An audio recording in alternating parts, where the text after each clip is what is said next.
Welcome to MINDSHOCK True Crime. This is your host, Bruce McGuire, and this is the Maura Murray series, part 88, New Suspect question mark. This is the longest running series on MINDSHOCK. This is one of the most enduring unsolved mysteries of the modern social media age. Of course, Facebook debuting at the time of the Maura Murray case. More coincidences than even the most devout coincidence theorists can shake a stick at. It's just unbelievable.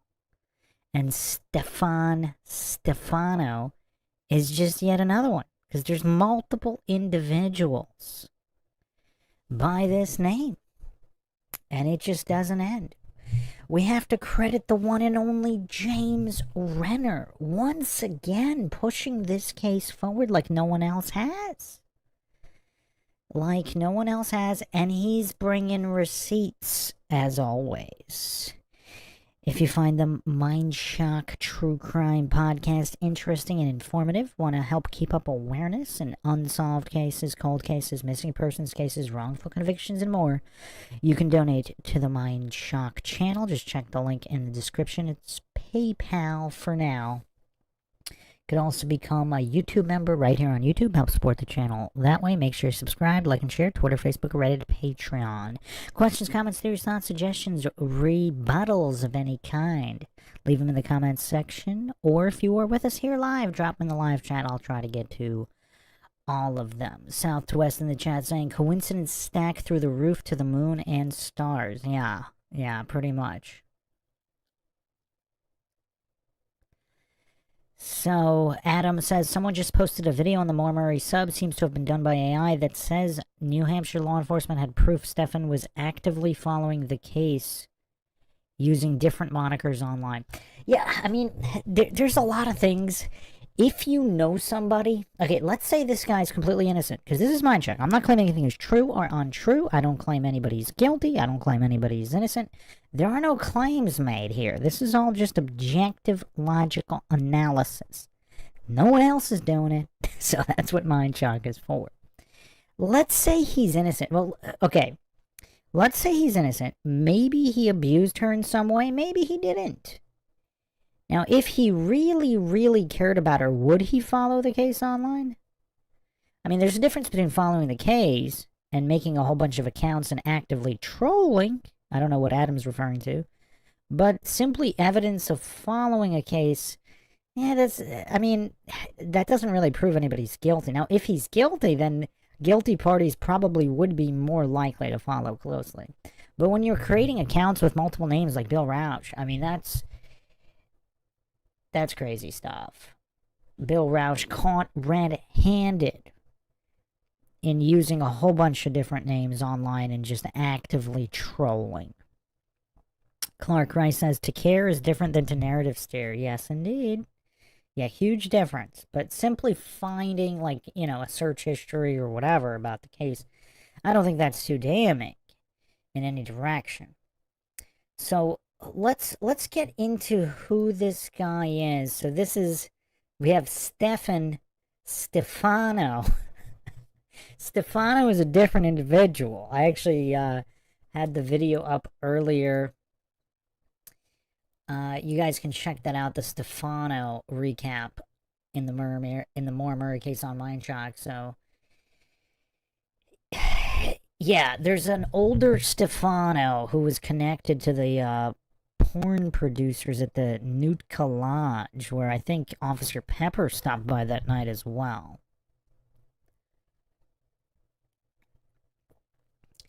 And yeah, I mean, the coincidence stack is just insane, and no matter where you look. But Stefan here, the connections here between West Point and UMass are very, very curious. Very, very curious indeed. So I'm just going to put on the screen some of Renner's tweets here, and then we'll get into Renner's latest videos. We'll break that down. And various receipts on who this guy actually is. So, just the quick synopsis here.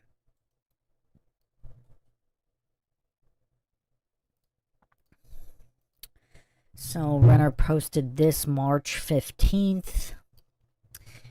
I plan to post an update soon about Steffen Baldwin, whose fingerprints were found inside Maura Murray's car. But the highlights: ex-girlfriends claimed abuse. 2 are dead. OD car and car crash. Yeah, I mean, the car crash, that's kind of tough to... I mean, so many people are killed in innocent car crashes. Like, in terms of, you know, non-intentional, non-vehicular homicide.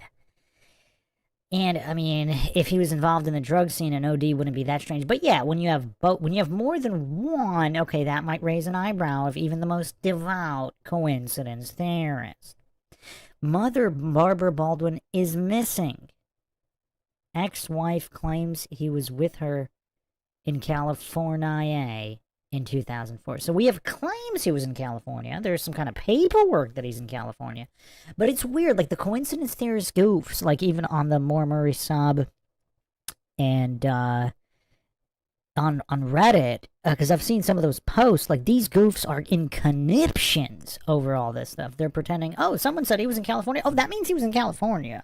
This was registered in California, therefore he was in California, and he was just, for whatever reason, unable to travel by car, train, bus, or airplane. For whatever reason. It's just some kind of, like, magical Dungeons and Dragons spell for these Dunning-Kruger goofs to hallucinate that travel is not possible if you have some kind of registered address in another state. Like, the level of goofery this case attracts, unlike any other. I mean, it's just insanity. It is absolute insanity, the level of goofery. I mean, no shortage of goofs spiraling and coping, trying to pretend people can't travel. Same thing with Bill Rausch. Like, somehow he could, even though he on camera admitted he went, where did he go? Like, he went to England without permission or something? I mean, New Hampshire's a lot, I mean, Massachusetts and New Hampshire are a lot closer than England. So if he's randomly going to England at will without getting permission from the military, a lot of these goofs are hallucinating he couldn't have done that to go to Massachusetts or New Hampshire. I mean, the level of goofery this case attracts, I mean, it's just absolutely astonishing. I mean, it's absolutely astonishing. You don't see this in other cases.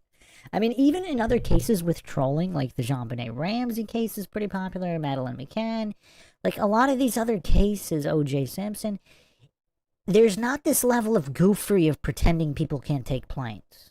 Like, I mean, that's kind of unique to the Maura Murray case. Just hallucinating people are incapable of taking an airplane. I mean, I haven't seen this in any other case except the Maura Murray case. Oh man, it's absolute insanity. Okay, so we have a few issues here. How many people have a missing mother plus 2 dead exes? I mean, that's a lot of coincidences. Is there a common denominator? Again, I'm not claiming there is or there isn't. I'm not claiming he's innocent or guilty of anything. No claims made here on MINDSHOCK. So, okay, Bill Rausch, apparently, did he have a girlfriend that died in a horseback riding accident? Adam, you're very knowledgeable on this case. If I remember correctly, did James Renner track down some info? I think I emailed Renner about this, and I asked him if he had any further info. Apparently, he couldn't get any further info. So we have her boyfriend / ex-boyfriend Bill Rausch, who may or may not have been her boyfriend at the time, because we have no idea if they were fighting or whatever. I mean, a lot of goofs pretend and hallucinate that they had to have been together at the time, but, I mean, how would anybody know? Clark Rice says, well, the state of Ohio has proven him guilty of animal abuse charges and fraud. Yeah, we're going to get into that in a second. So, okay, on the surface, I actually think this Stefan guy might be a red herring. I'm just going to lay it all out right at the beginning. Simply because what does fingerprints in the car mean? So if she had fingerprints on her CD, I mean, I'm sure you'd probably find Julie Murray's or Kathleen Murray's, You might even find Hussein Baghdadi's fingerprints if, depending on how recently the last time she saw him. Or, if Aaron Larkin's lying about not being so close with Maura, maybe some of her track gear, whatever. People touch stuff, fingerprints get transferred. I don't really find it that damning, especially if there's no evidence that Maura was even with her car at the time of the disappearance. So, call me crazy, but fingerprints alone don't actually really prove anything. Back in 2004, people lent people CDs all the time. Like, you lend your friend a CD, they might even lend it to somebody who you don't know for, let's say, a day, and then they give it back to your friend, and then your friend gives it back to you. It's in your car. So you might actually have the fingerprints of people more than 1 degree removed. That alone doesn't prove anything. Now, it does appear that this guy's some kind of criminal scumbag. And, who harms animals? Obviously, who harms humans? But, certain humans, you could possibly argue, are not that great of humans, especially those that harm others. But animals? You gotta be a special kind of scum to harm animals. That's just unconscionable. Especially dogs. But anyway, so yeah, there's a lot of problems here. You have both Bill Rausch and this guy, who we'll get into the exact relationship he may or may not have had with Maura Murray. But these guys, how many women that don't go missing have relationships with guys who have at least one dead ex-girlfriend? That's kind of weird. I don't know if there's stats for that. That'd be difficult to actually get the stats for that. But I'm trying to think. When I was in high school and college, I can't recall. They might have not told me, obviously. There could have been a dead ex-girlfriend somewhere, but I don't recall anybody ever knowing about it. People in the chat, how common is it for a man to have a dead ex-girlfriend? Suspicious circumstances or not. Car crashes, even car crashes, I'm trying to think. There might have been one. Out of close friends, obviously. There's probably more. Out of really close friends, yeah, maybe one. But a horseback riding accident, horseback riding accidents are pretty common. I don't know if deaths are common. Let me check that. Let me do a comparison here.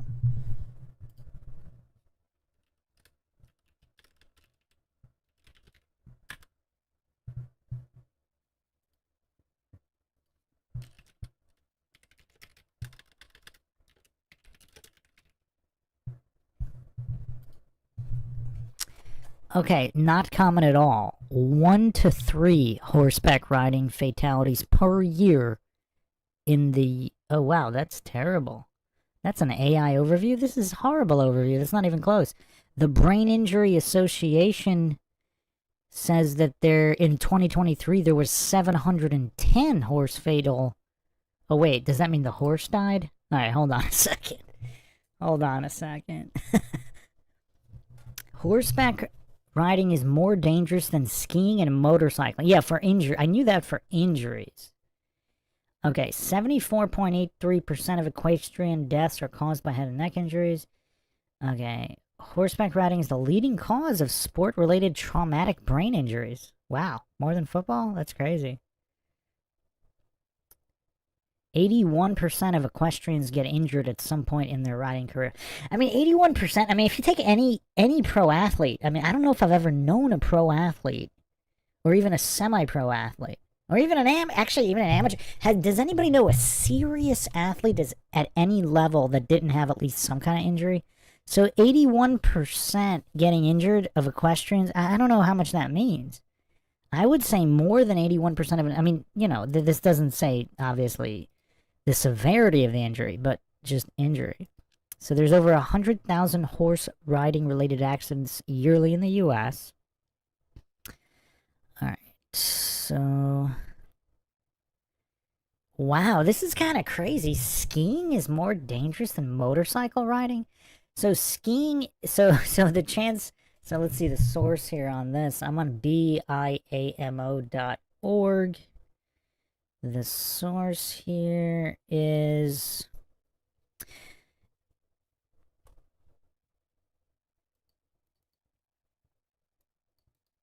this is a paper, Injury Prevention 2000, British Columbia. Okay, so this is Canada. Yeah, I don't know how accurate this is. And I don't know if they're only looking at Canada or Canada and the US, because they're citing everything US here. So, for motorcycle riding,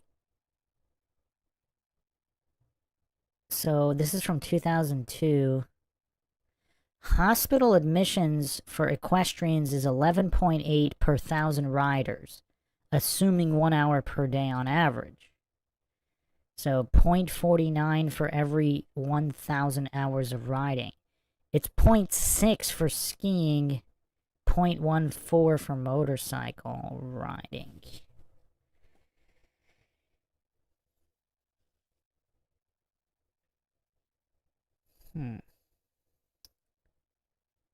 So if you, for every 0.14 hour, or there's 0.14 injuries per 1,000 hours for motorcycles.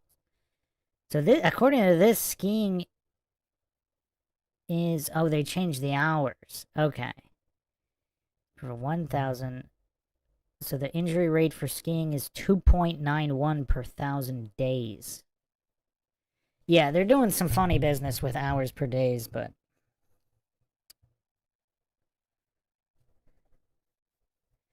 there's also the U.S. National Trauma Data Bank, equestrian injuries data.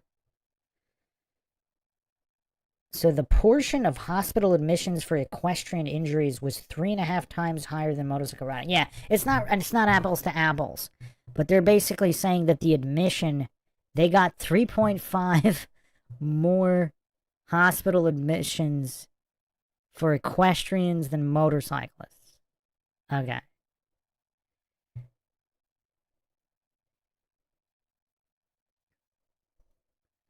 There's another study from 2007 analyzed 10 years of major traumatic equestrian injuries and concluded that horseback riding is more dangerous than motorcycle riding, skiing, football, and rugby.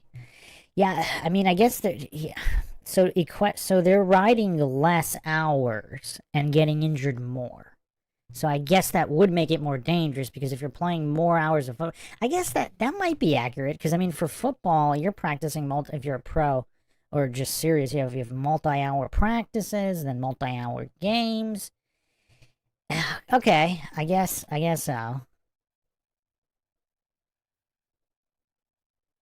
So there's a few studies. Basically, all of the studies are showing that the rate of serious injury per number of riding hours is higher than motorcycling, skiing, or football.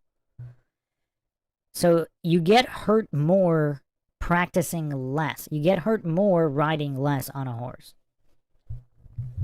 Okay, here we go. Here's exact math. Motorcyclists experience injury once every 7,000 hours. Equestrians have a serious accident once every 350 hours. That's crazy. That's crazy. Wow. That's pretty crazy. So actually, maybe it's not that shocking that Bill Roush had an ex that died in a horseback riding accident.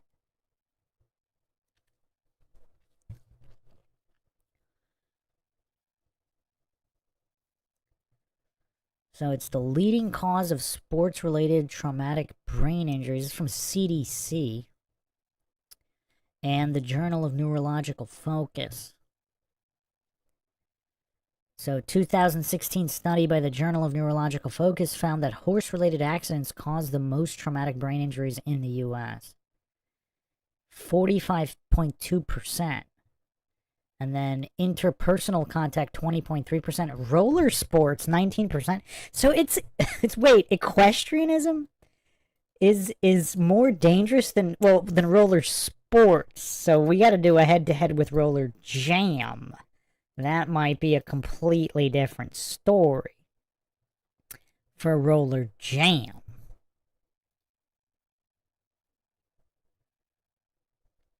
Clark Rice says horse fall could definitely cover up a beating. Well, yeah, I'm assuming it's not staged, same as an OD, because ODs are staged pretty often.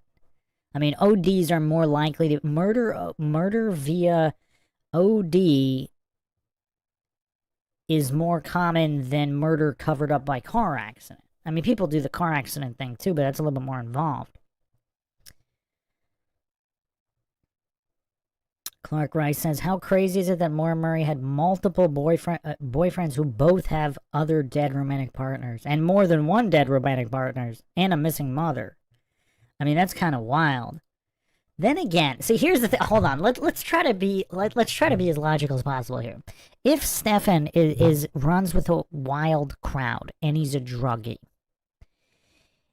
and I don't know anything about his mother here, is it possible he has really bad friends? Or if his mother lived a rough lifestyle, she might have gotten out of Dodge and didn't tell anybody. And the OD could have been related to the lifestyle, and car crashes are pretty common.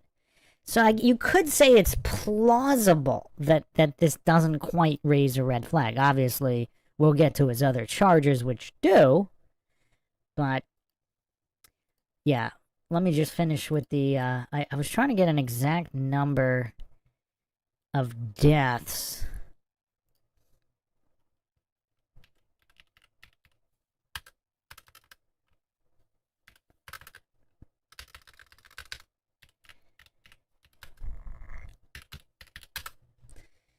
It's kind of hard to find exact numbers here. Okay. So, Ohio State did a study 4.9 per year. Other sources are saying 100 deaths per year. Okay, so the reason they're having trouble is because it causes severe brain injury, but they don't die right away. So if they die a week later or a month later, I think that's the issue with getting numbers. So you're looking at approximately 100 deaths per year. But Science Direct here from 2019 says 3 fatalities per year. The AI is saying 1 to 3. So are these the fatalities that are instant deaths, and then up 100 or more from brain injuries sustained from the fall? It appears that's what's going on here. That's my guess on the inconsistency with these numbers. Okay. Clark Rice says, I'm just saying mathematical odds that you are going to date multiple people who all have other dead. Yeah, that's tough. That's what I was actually mentioning earlier. Because I'm not sure I've even known of one. So, how many people in the chat have known of this happening? Like in your circle of friends or whatever, where someone had a boyfriend who had a dead girlfriend from any cause. I mean, other than health, health, I'm trying to think even health-related issues, if they had some kind of disease or car accident, but OD, horseback riding accident, I don't know. Okay, let's get to this article here on who this guy is, and then we'll get to James Renner's material. So we have here, this is Columbus Dispatch, March 17, 2025. Former Union County Humane Society director sent to prison for euthanizing dogs and stealing. This is crazy stuff. So, I mean, this kind of almost reminds me of all the criminals working in Child Protective Services who are convicted, like all these directors and stuff. It's a cesspool out there. Steffen Baldwin, former executive director of the Union County Humane Society and humane agent, has been sentenced to more than 15 years in prison for animal cruelty, theft, and other charges. Baldwin took money from pet owners and rescue groups, promising to rehabilitate or rehome their dogs, but instead euthanized them without permission. I mean, the level of scum here. I mean, let's think about this for a second. It's one thing to abuse animals, which is unconscionable. But furthermore, you're abusing their owners. You're promising the owners and rescue groups that you're going to save and help the dog while killing the dog. I mean, that's a whole new level of scum, isn't it? I'm not even sure I've heard of this before. I mean, this guy's like a scum pioneer. I'm not sure I've heard of this being done. I mean, obviously there's scum out there that hurt animals, but to actively promise owners and rescue groups that you're going to help the animal, and then you kill it, I mean, that's crazy. Baldwin lied to the owners, claiming the dogs were alive and well while he kept the money for personal use. So, and then on top of it, after he killed them, he continued lying about it. I mean, 15 years, he deserves a lot more for that, huh? Wow. I mean, this is just crazy.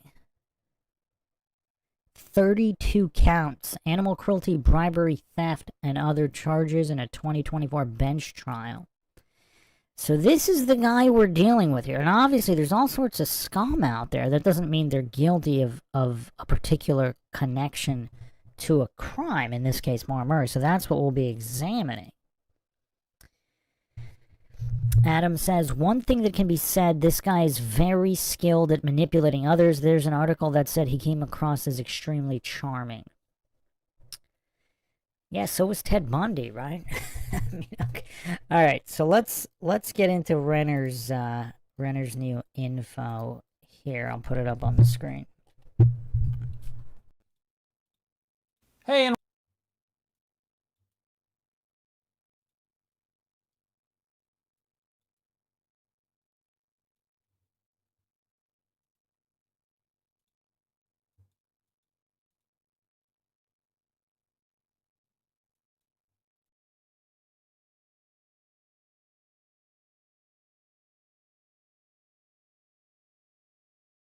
welcome back to True Crime This Week with me, your host, James Renner.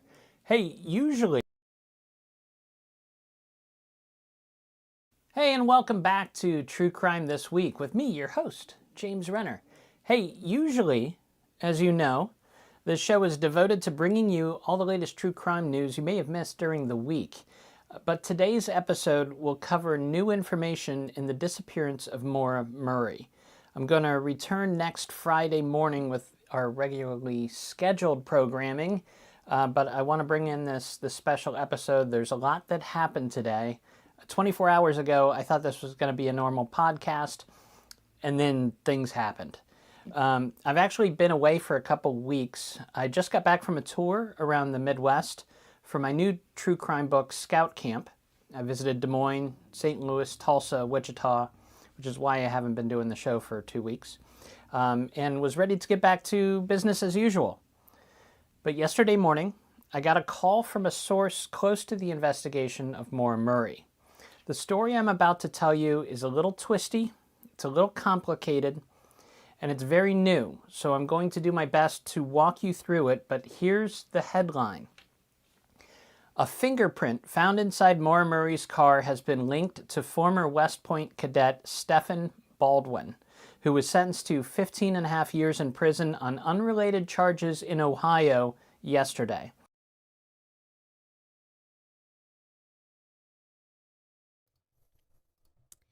It's a really interesting shirt there. Isn't it kind of scummy how he's like posing with animals after what he's done? I mean, unless someone's going to provide... I mean, I wonder exactly how they did the investigation to find all of this out.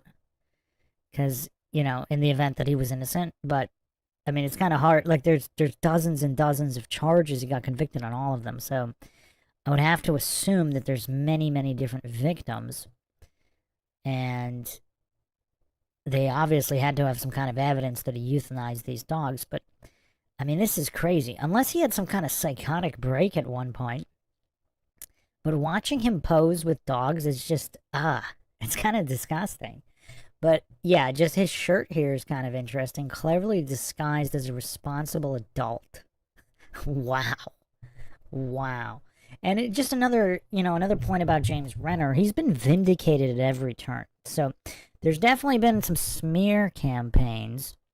Pinto Sack says, I just watched your Stefan video. This must be him. No, this is a different... That was Stefano. Now this is Stefan. These are two different individuals. The other Stefano is an older guy. So, yeah, again, the coincidence stack here is just absolutely... It's not like it's Joe or John. It's a Stefano. I mean, this is just crazy. I mean, this is absolutely crazy. The reason I put up the Stefano video was so because a lot of people were saying, "Oh yeah, this guy's been rumored since the beginning." There appears to be more than one set of rumors about more than one guy. This is Stefan, and then there's an older Stefano with connections to the Nootka Lodge, whose wife apparently lived in Londonderry, New Hampshire, and was possibly related to Jessica C., who either was in Londonderry or had a friend in Londonderry. And Jessica C., I mean, we went over the whole Jessica C. fiasco. So is it possible that Jessica C. is also linked to this Stefan as well as Stefano? That would be... I mean, Jessica C. could be the... I mean, this is... She could be the center of all this, possibly. Again, innocent or guilty, I don't claim either. But yeah, this is a difference. This is Stefan, not Stefano. So yeah, James Renner has been attacked from the very beginning, and he's been vindicated at every turn. Not necessarily that what he's saying is true, simply that he's telling the truth about what he was told by other people.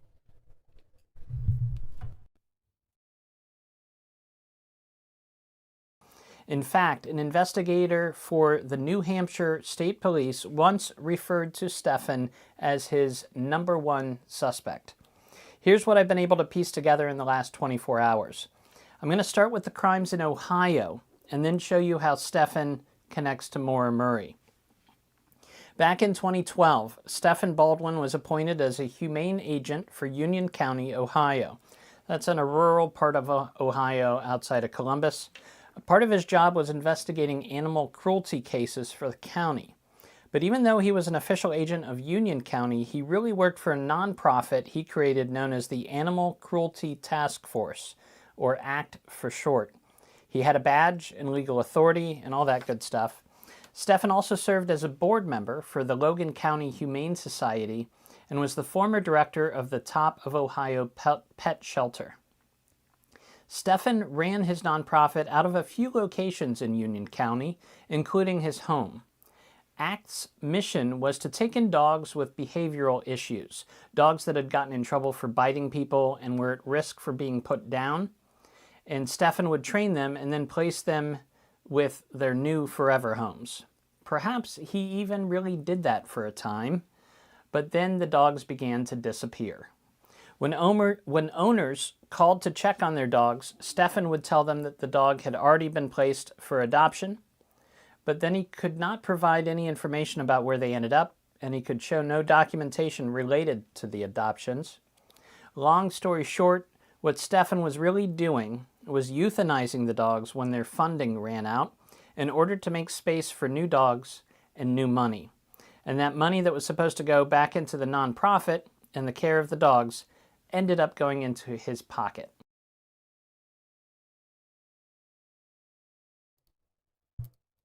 I mean, if there's one thing you can take away from this, I mean, this guy's a complete scumbag. I mean, that's so many levels of messed up. I mean, that's just crazy. That's just crazy. I mean, there's just so many different levels, because there's people who hurt dogs. I mean, this guy's basically emotionally abusing the dog owners, and then also obviously the fraud aspect, but that's like the least alarming. Yeah, people steal money. How are you gonna hurt animals and lie to their owners? I mean, that's just the level of scum here is crazy. Absolutely disgusting.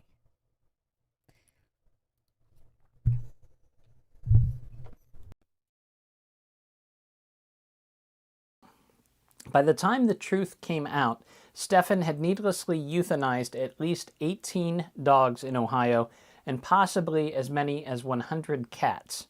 Stefan told one couple that he could get their dog removed from this list of dangerous animals in exchange for $1,000. He pocketed the money and killed their dog, and then lied to them for several months, saying their pet was really doing well.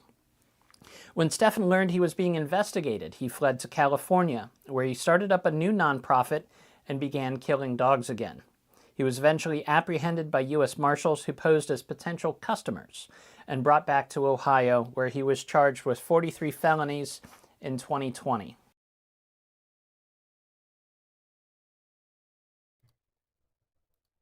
Wow, finally some people doing their damn job. I mean, is it weird that I'm more disturbed than this than most true crime cases?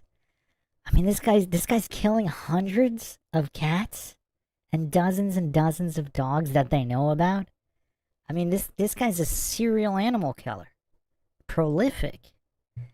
I mean, absolutely disgusting. If this is all true, I mean, wow. I mean, this this is just crazy. I'm having a hard time listening to this. Oh, man.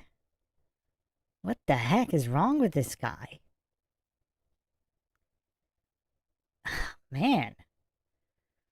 I mean, if more cops, didn't want to pad their donut budget, trying to give people tickets, we could, not only would, human true crime cases get done, but we could finally, get some justice for animals as well. I mean, animal cruelty is just, it's insane. And there's obviously a lot less manpower being devoted to stop it, unfortunately. But, yeah, I mean, yeah, this is really tough.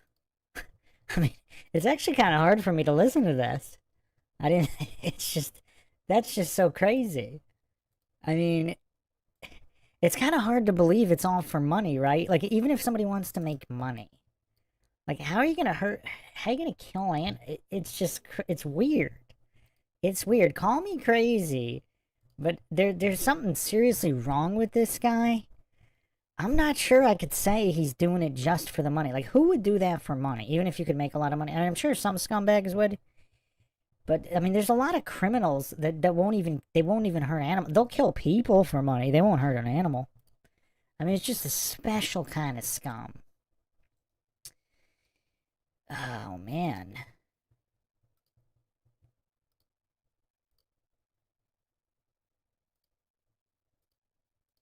I think I need a second here. Hold on.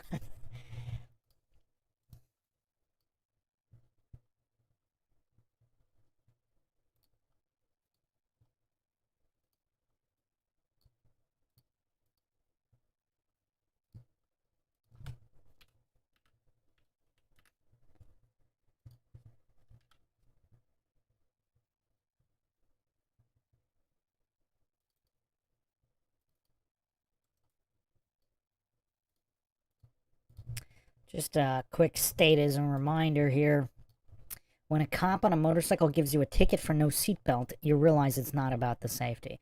If they actually had all these cops trying to, catch people for speeding or whatever, to pad their donut budget or whatever they're using the funds for, cases could actually get solved. I mean, if the Maura Murray case is a murder case, I mean, how many people are confident that the po-po in the United States is capable of solving this case? I mean, a lot of authority-worshipping cultist bootlickers who hallucinate that the police can do no wrong. They never get the wrong guy. I mean, look what's going on in the Delphi murders. There's no shortage of goofs. Delphi murders, the Idaho student homicides in Moscow, Idaho. A lot of goofs are hallucinating that there's zero chance. There's absolutely zero chance that their cops are either incompetent or corrupt. Despite these statistics, here's the national homicide clearance rate. This is straight from the FBI. I mean, look at this plummeting. Now, obviously, this doesn't factor in wrongful convictions or frame-ups. But still, because when you factor that in, that's even worse, right? Because this is assuming they never got the wrong guy. This is assuming zero corruption in police railroading or stitching up a guy, framing a guy. This is assuming police are infallible. Assuming police infallibility and incorruptibility, The national homicide rate went from over 90% in 1965 to 55% in 2020, and it's actually lower than that. It's actually below 50. I mean, these are kind of outdated stats. And again, this is factoring infallibility and incorruptibility. Because with all of the, wrongful convictions being overturned, the Innocence Project, I mean, all of these even DNA matches that turn out to be non-matches, like year after year after year, there's more and more cases, more and more guys being exonerated. So it's actually way worse than this. This is assuming complete infallibility on the part of the popo, on the part of the court, on the part of the labs, on the part of all of the forensic scientists. It's assuming 100% infallibility. These are the percentages. I mean, it's just absolutely sad. It is very, very sad here. And this is, so, when they didn't have CCTV, when they didn't have all of these advanced technologies, GPS, cell phone tracking data, social media, just even TVs. A lot of people didn't have TVs in the 60s. So there was just no awareness that these criminals were out there or crimes had even been committed. So without the assistance of all of this technology and reach, this media reach, the clearance rate was far higher. I mean, think about that. Look at all the technology that's available today. And you also have a lot more cops, too. You have more manpower, too, because there's a lot less cops back then.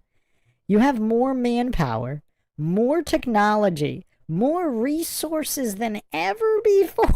And look at this plummeting. I mean, can any statist bootlickers defend this? Does anybody have a defense for this?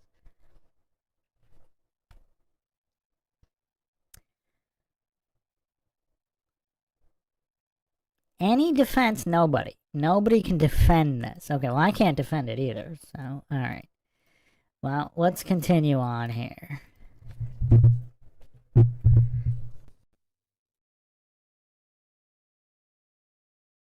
Charges included cruelty to companion animals, grand theft, bribery, telecommunications fraud, tampering with evidence, and impersonating a peace officer. Once Stefan was arrested, police took his fingerprints and entered the fingerprints into AFIS. That's the national database for fingerprints that's used by law enforcement around the country. And here's where we get to Maura Murray.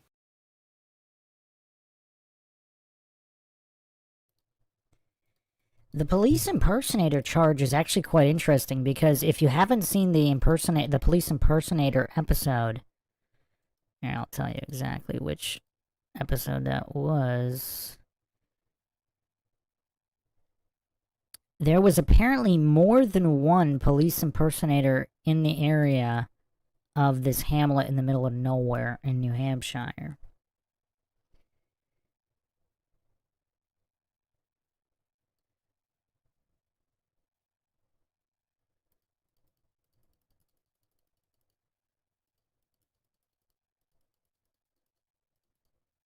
So that was episode 54.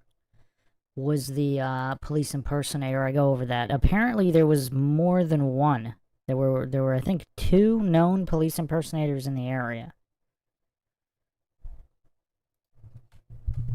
That's crazy.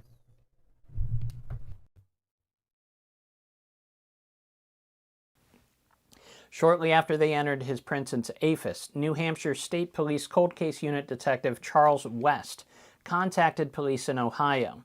Stefan's fingerprints had hit on evidence they had in the disappearance of Maura Murray. At the time, West considered Stefan the lead suspect in the case. West was making plans to come to Ohio to interview Stefan when he abruptly quit the cold case unit due in part to the drama caused by so-called advocates who were working with the Murray family.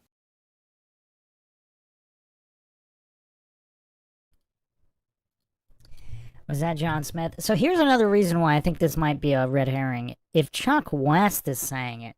So Chuck West is a very, very shady individual. We've covered him extensively in the early episodes. I mean, he's so sketchy. If he's saying this guy's the number one, if Chuck West is saying that this guy's the number one suspect, we might have a problem. Yeah. So, and of course, Troop F, the cold case unit, the state police, there's a long list of corruption there. If you haven't checked out, I actually went over a lot of Troop F issues in the other missing persons cases episode.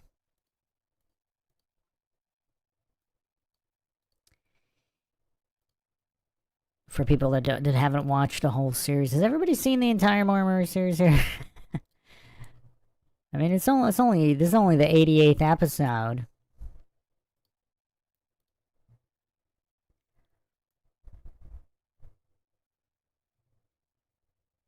I mean, there's dozens and dozens of unsolved cases. That's part 65, other local cases. And I go over a lot of the New Hampshire corruption there as well. Adam says you can add Oh My AC to the list of police impersonators in that area. Wow. Wait, is this like a hobby in certain areas? Clark Rice says several of Bundy's victims were duped by false peace officer ruse too. Yeah. I don't know if we should call them peace officers. Peace officers are only police officers that actually uphold their oath. I mean, there's obviously some good apples out there. They're not all bad apples, but I don't know if we could say the majority of them are actually peace officer de-escalators as opposed to extorting escalators. But yeah, I don't know if I could trust anything Chuck West says.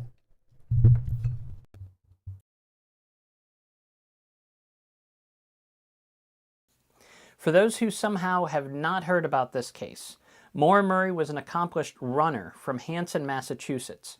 After graduating high school, she attended West Point, but got in trouble there for stealing items from the commissary at Fort Knox. She went in front of a judicial review board who found her responsible for conduct unbecoming a cadet. She was going to be kicked out of West Point, but shortly before her official sentencing, they allowed her to withdraw to keep that off her record. Maura then enrolled at UMass Amherst. She got in trouble there too. In 2003, she was caught using a stolen credit card and went before a judge there, who told her that her record would be wiped clean if she could just stay out of trouble for 6 months. On Monday, February 9th, 2004, Maura emailed her professors saying,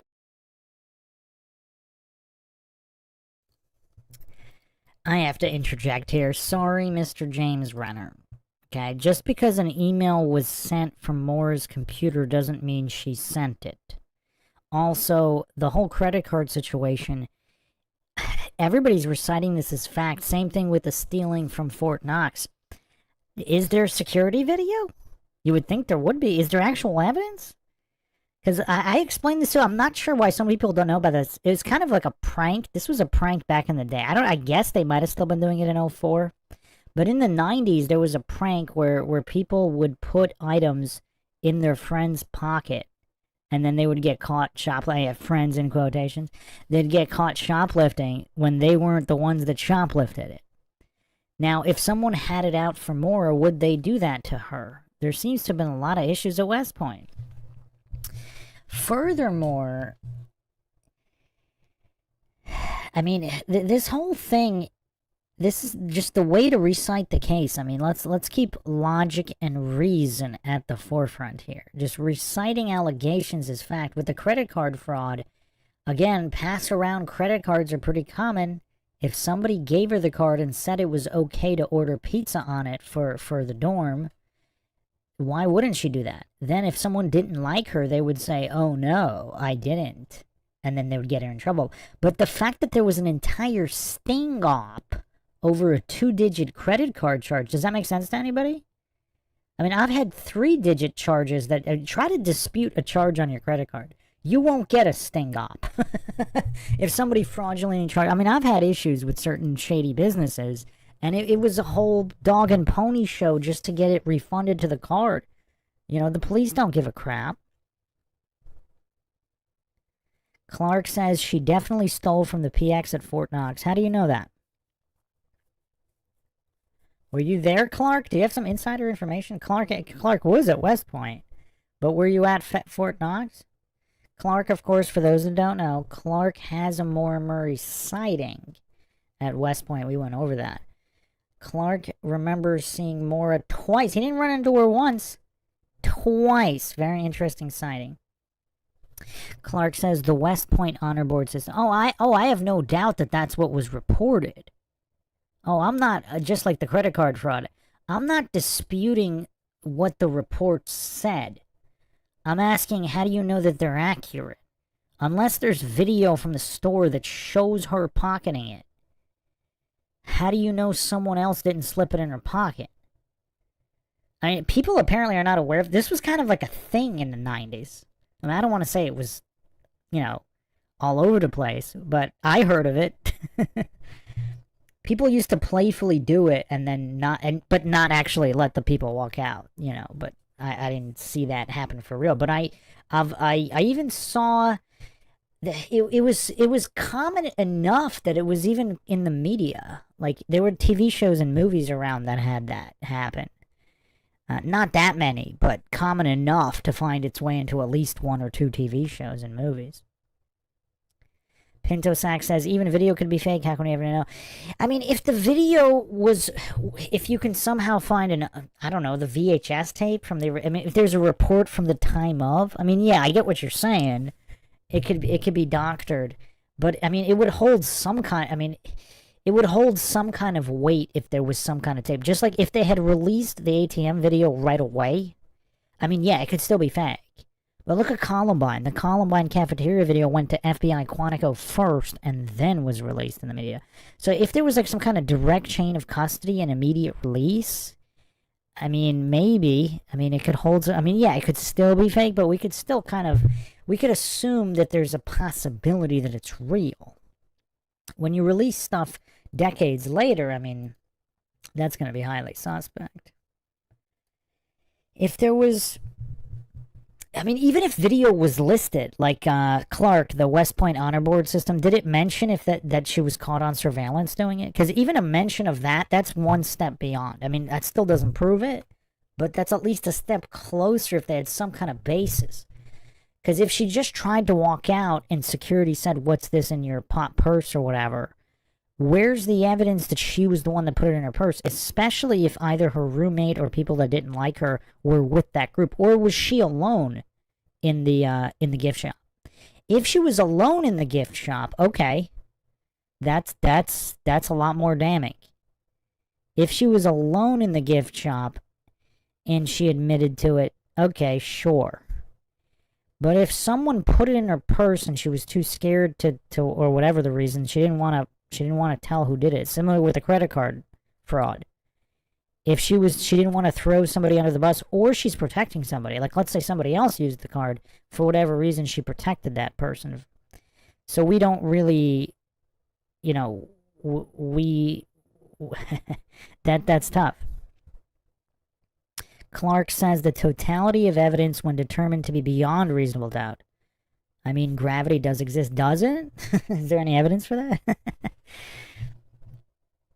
According to the top mind of the MIT physics department, electromagnetic forces are responsible for everything on Earth. So, yeah, I mean, maybe gravity does exist, but even the official narrative of scientism states that gravity does exist, but it doesn't affect anything unless you're talking about cosmological galactic scales of planets and other planets, not interfering with anything on Earth, because that those are electric forces. So when you say the totality of evidence is beyond a reasonable doubt, but what was the evidence? Are you not allowed to say? Did it say there was surveillance? Because even if they didn't provide the surveillance video, if it at least listed that there was surveillance video and it caught her stealing, okay. I mean, that's quite a step further. That brings it way more into plausibility. Clark says, I think it would be very helpful to understand how the honor board works at USMA. I'm not sure that's exactly relevant. What is the basis to determine that that was true? Because if she's protecting somebody, how would that be known?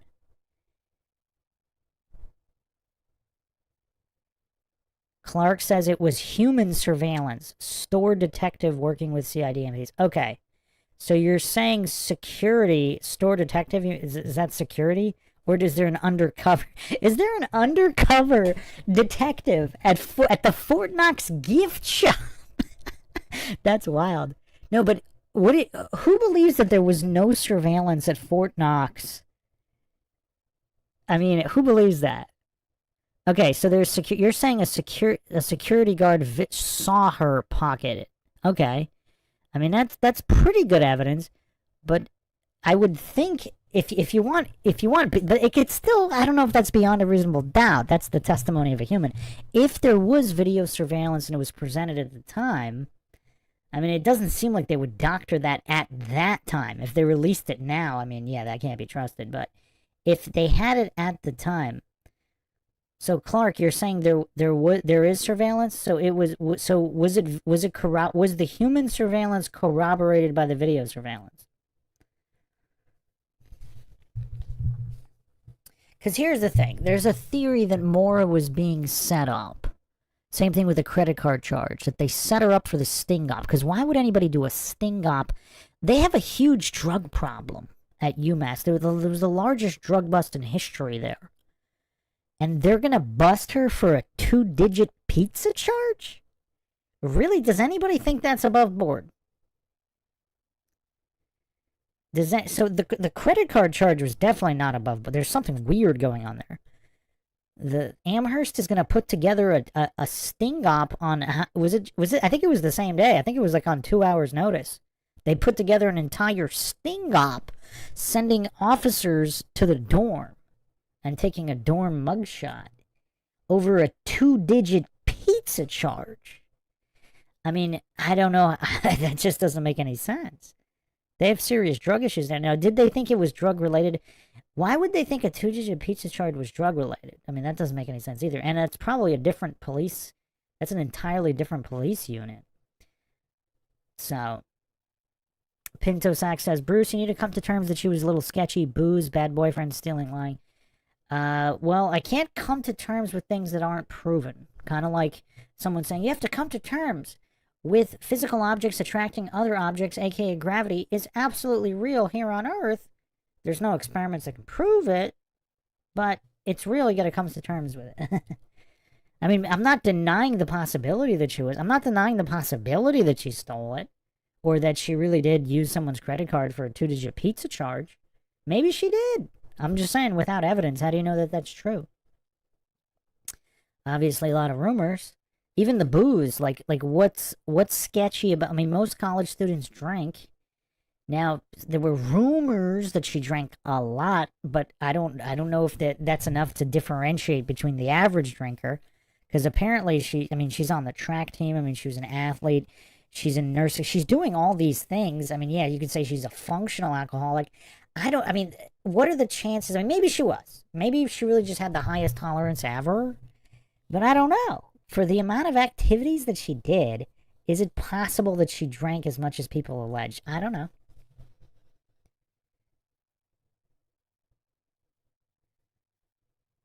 Clark says, I have worked with literally hundreds of plebe cadets. I think that it is very, very likely that Maura had a series of destructive behaviors. Bulimia, klepto, alcohol. I mean, again, well, okay, maybe she did. But how do you differentiate that from the area of normal? Because again, if you ask an average high school or college aged female, unfortunately, I mean, this hasn't come up a lot, but anytime this has come up, I would say more than 50% have said that they had stolen something.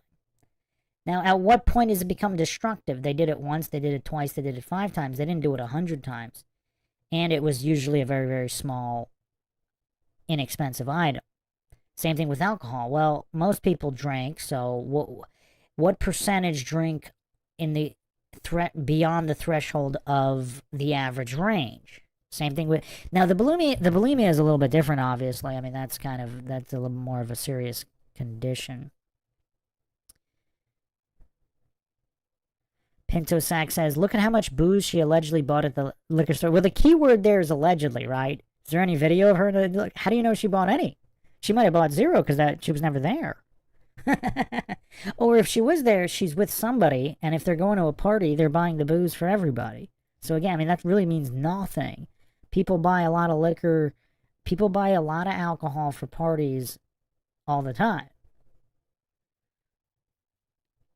Adam says, seems like Maura was very trusting. That in itself could have gotten her into some bad situations with bad guys. Yeah, Adam. The other thing is, like, the videos that we kind of looked at pre-West Point, even in the not the videos, the photographs. Pre-West Point, she seemed really, really happy. You know, sparkle in the eye, everything. I forgot which episode I went over all that in. And then post-West Point, she seemed like a completely different person. But yeah, she did seem very trusting. Clark Rice says she might have been wanting to get caught. So many cadets here don't really want to be here, but parental pressure. Yeah, maybe, especially if, I mean, she seemed like she wanted to go there, but then while she was there, but why didn't she want to be there anymore? Was there some kind of situation, like Clark mentioned, the sexual assault club for, yeah, I mean, just a lot of crazy wackiness. She might not have been there. Yeah, maybe she stole on purpose to get caught. My question is there video, there should be video surveillance, because that would just end the question on whether she did it or not. Part of being objective and logical is not just assuming it's true, because we don't know. So if she's being set up, there was even a theory. Actually, maybe this wasn't Alden Olson's theory, that she was kind of being groomed for the CIA or intelligence of some nature. So they were setting her up on some of these situations. So I'm not saying that's true. But if that was true, I mean, you really do have to consider the possibilities of all these setups.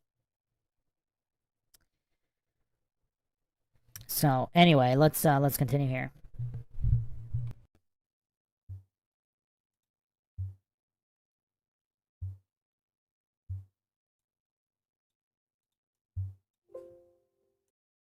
Saying that there had been a death in her family and that she would return to campus soon. That was a lie. No death in the family. She went to her bank and emptied her account, just like a little over $200. Then she went to a liquor store and bought way too much booze for one person.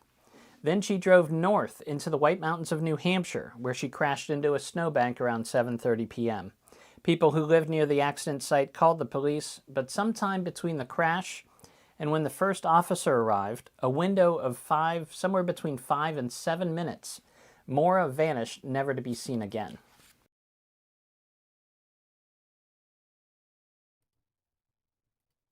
And again, this is all assuming she was the one who left UMass on her own accord and got into that situation there. These are all assumptions. It's kind of weird. I mean, James Renner, I'm trying to remember what he thought of,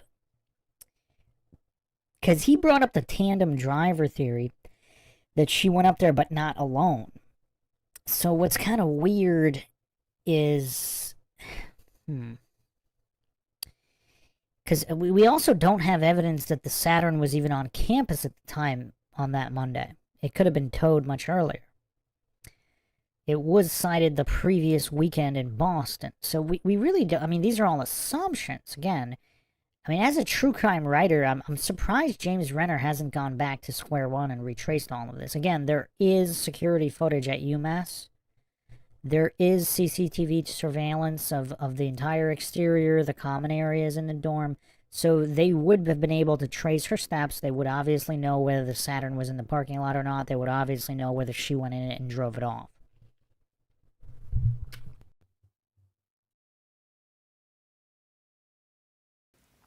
There is, of course, a lot more to that story. I wrote a whole book about the case called True Crime Addict, which goes into greater detail, but that's about the sum of it. So back to Stefan, whose fingerprints were found in Maura's car after police dusted it for prints. How is he connected to Maura? Stefan attended West Point too. In fact, he was the student who represented Maura at the Judicial Review Board hearing. He was also in a relationship with Maura for some time.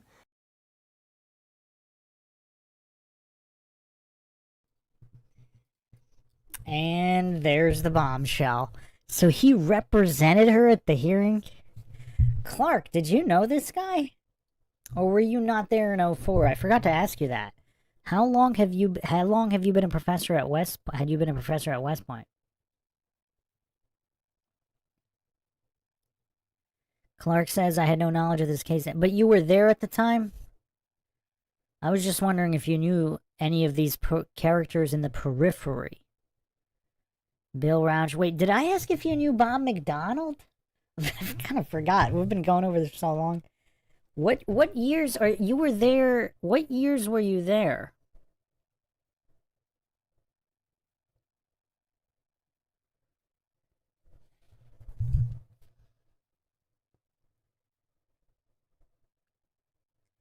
Clark Rice recapped his sighting. It was just a chit-chat like hellos. First time she was with 2 kids. Second time she was holding a door open at the field house. She was looking inside. We talked for 1 minute. Clark Rice says, no, I did live in the barracks with Israel Keys, though. That must have been... Wait, did you know Israel Keys? Or did you just know of him while you were there? Did you have any interactions with him? Wait, what years were you at West Point, if you can clarify? I think you might have said it in in the initial live Q&A that you went over your sightings. What years were you at West Point? So did you know? So you didn't know Maura? Did you know? Did you know Julie Murray? You were, correct me if I'm wrong, but didn't you say Julie Murray, or this is just a theoretical, was possibly involved with both Bill Roush and McDonald in the sexual assault club? Was that a theory you put out in the initial live Q&A where you went over all of this?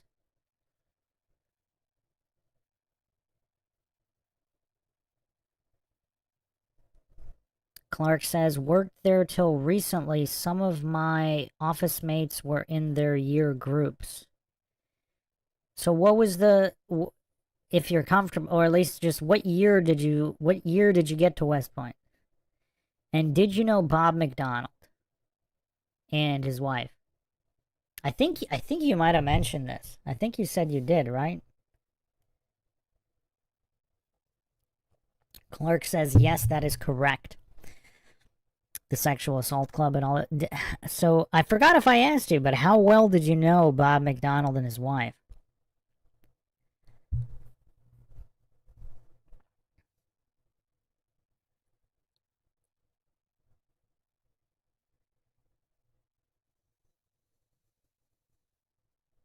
This is kind of weird, though.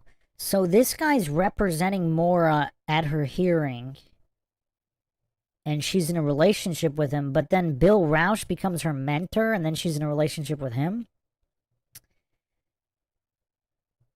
This is kind of weird.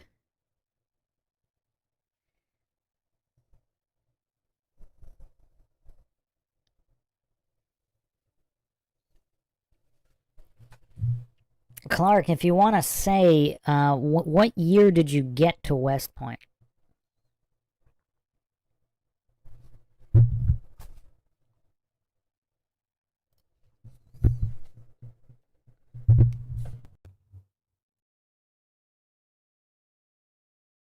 Before Maura met her boyfriend Bill Roush. And Stefan left West Point within a week of when Maura withdrew.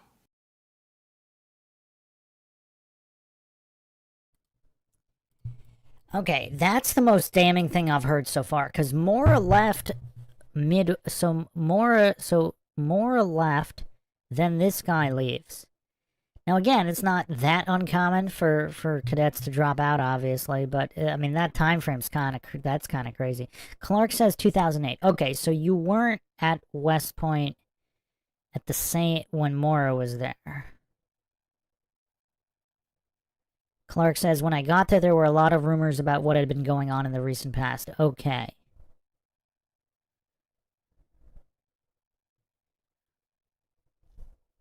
Pinto, that doesn't mean she was sketchy. That means she could have been very trusting. And she might have felt indebted to these guys helping her, and they manipulated the situation. That says a lot more about these guys than it does about Maura. In fact, I would say if these guys are complete psycho scumbags, that would paint Maura in a far better light, that they're taking advantage of her.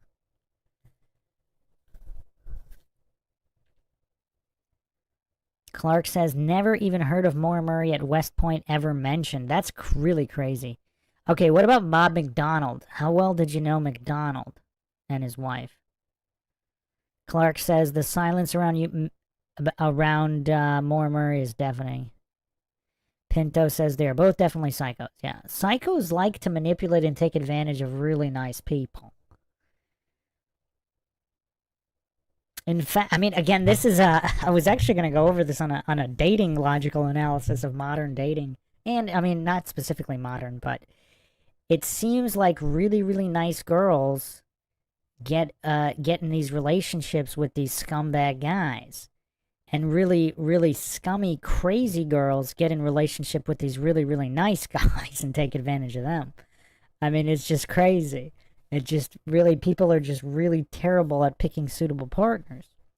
But this is kind of like, I mean, it's so cliche now.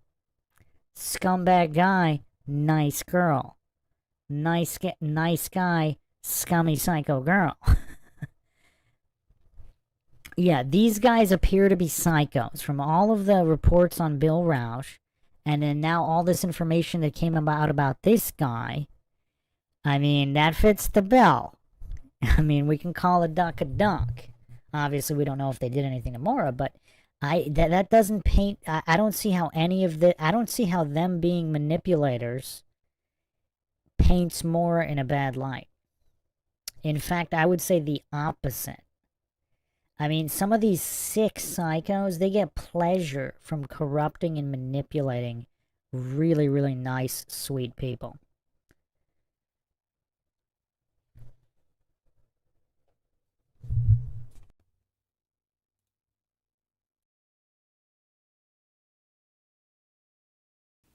My source describes Stefan's unique personality and colorful language.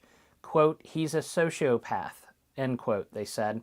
Quote, obsessive in his relationships, abusive to his girlfriend, and has a dissociative identity disorder, end quote. Dissociative identity disorder is what we used to call multiple personality disorder. To be more blunt, they referred to Stefan as a serial killer of dogs. They went on to say that Stefan was prone to bouts of mania, including one instance where he left his dogs behind to drive 10 hours to see his girlfriend.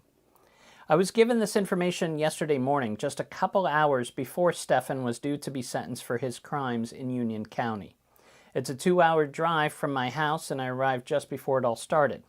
As luck would have it, Stefan was waiting outside the courtroom, and I got a short interview with him.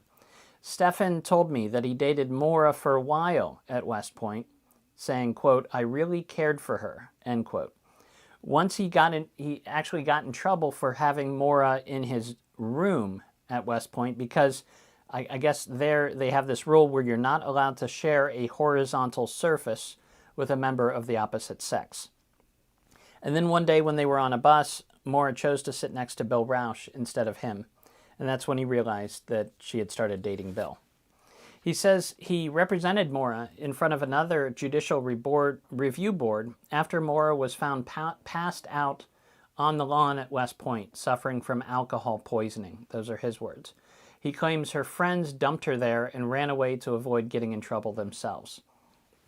Stefan says he only learned about Maura's disappearance after seeing an episode of Maury Povich. He says he never heard of my book. I asked him about the fingerprints, and Stefan said he was interviewed by the FBI last spring in 2024. But he says the fingerprint was found on a CD inside the car. He says, quote, "We used to trade CDs in college. That's why my print was on it," end quote. He claims he was never in her car and never saw her again after he left West Point. He says he has never been further north than Connecticut. Stefan even forwarded me an email he sent to the FBI after that initial interview. I'm going to read it for you here. Special Agent Logan. Good afternoon. I hope this email finds you well. Since we last spoke, I spent a little bit of time looking into the details around Maura's disappearance and trying to think of anything that might be even the slightest bit relevant. I admittedly never looked into Maura's case too much just because I always had that little twinge of disappointment in how the relationship ended. I mentioned the group of upperclassmen when you were here who took Maura out and got her so drunk that she passed out on a front lawn, and they left her there to deal with the disciplinary repercussions. I'm not positive at all, but it sounds like the boyfriend she was dating when she disappeared was part of that same group of upperclassmen, and all I can say is that anyone who would leave a 19-year-old girl passed out drunk and completely vulnerable can't be a decent person. I wish I had names for you. All I can say is that there should be disciplinary records in her files from that incident, and hopefully it would mention anyone else who was involved that night. I don't know how wide the net has been casting around her boyfriend, but I got the sense that the group he hung out with at West Point was really tight, so maybe they know something or would be worth speaking to. The only other thought I have, and this is a bigger stretch, but at 20 years, I guess any thought is worth mentioning. There was a fifth-year senior during the 2001-2002 year at West Point who was obsessed with Maura. I wanted to say Chris was his name. I can't be positive on that, but I know that there weren't many fifth-year seniors, so hopefully it's not too hard to nail that individual down. He had been following Maura around a lot at school, and I only know that because he burst into my room one night when Maura and I were together, and we both got a lot of demerits for sharing that horizontal space. When I asked Maura how this upperclassman knew she was in my room, she basically said that he had been stalking her, but was pretty dismissive about the whole thing. I can't imagine she ever gave him the time of day, and I don't know what happened to him, and I'm not even sure what his name was, but as I think about anything that might be helpful, those are the two thoughts I could come up with. To help narrow him down beyond a fifth-year senior, possibly named Chris, I would hope that our disciplinary records might show who turned us in that night. I know this isn't your case, but I wish you all the very best figuring out what happened. I don't know if I can be of any more assistance, but I am just a phone call away. Steffen Baldwin. The question becomes, after all this, the question is Stefan lying about seeing Maura after leaving West Point? Is he lying about how his fingerprint got on the CD in her car? I don't know. But the one thing we do know about Stefan is that he is a master manipulator and a compulsive liar, as was evident during the victim impact statements that were read in court prior to his sentencing yesterday.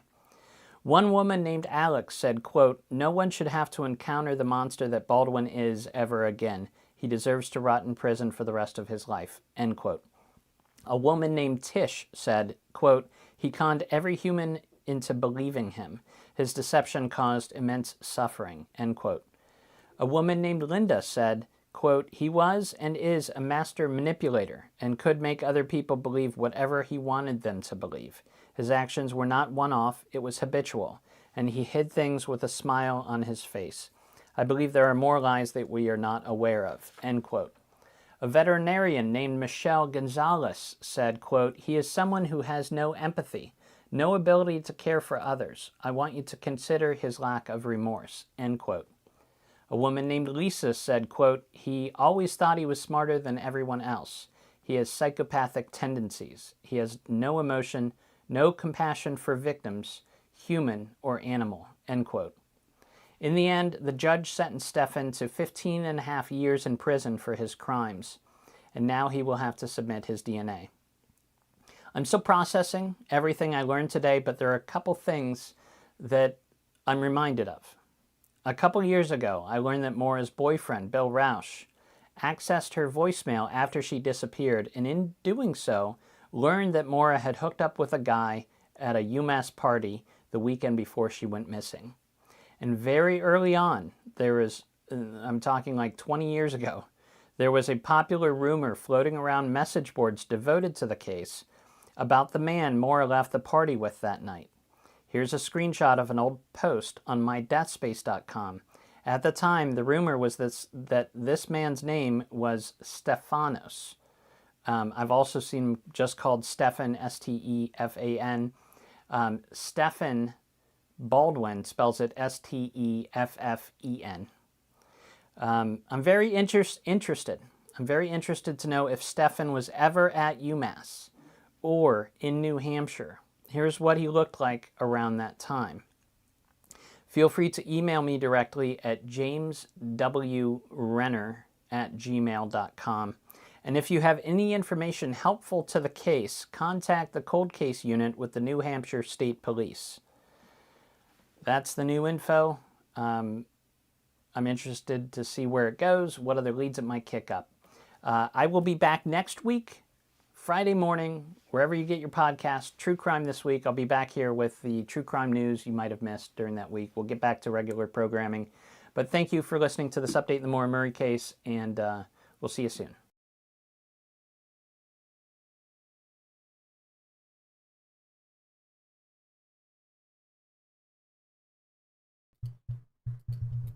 Okay, so again, there's also rumors that there was a Stefanos that was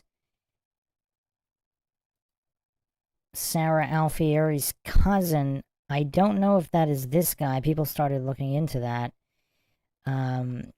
Again, there's quite a bit more. There's quite a bit more to go over, so this is going to be a two-parter. We're going to continuing examining this guy in the next episode as well. Clark Rice says Steffen Baldwin's departure from West Point, his involvement in her honor board proceeding warrants scrutiny. Yeah, so okay. He leaves 1 week after she does, so I guess the other thing we need to know is how many other people left.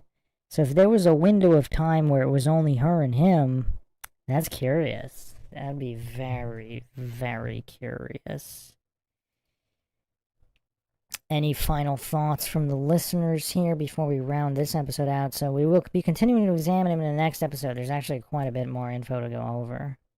Pinto says, Bruce, was he the cadet at the Hadley crash maybe? That's curious language. I believe that cadet was definitively identified. I went over that in the police cadet episode. I think I said their name because they're public. Unless that's all false information. But yeah, Pinto, check out the cadet episode, the Hadley cadet episode. I believe the exact name was given. So unless it's not that guy and it was this guy impersonating a cadet, because if he's impersonating police officers, he could impersonate a cadet. So unless that's intentionally false steering info for some reason. But yeah, I mean, Clark Rice says, I think the Hadley cadet was a mistake. What do you mean mistake? Like the guy that was named was not the guy?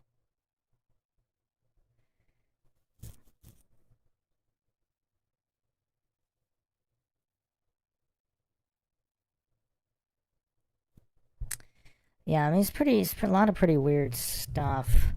Here's the other thing, too. Like, if Bill Rausch knew that she was in danger and specifically knew that it was because of this guy, I mean, is that why he called Bob McDonald? Because McDonald knew this guy also?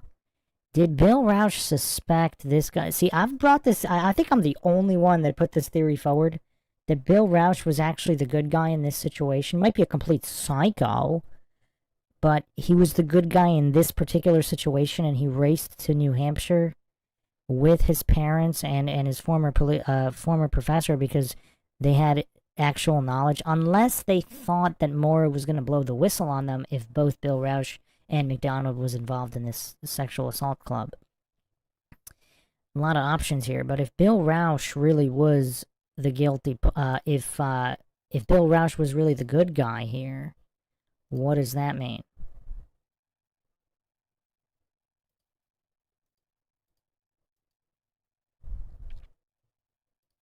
And he specifically knew that it was this guy.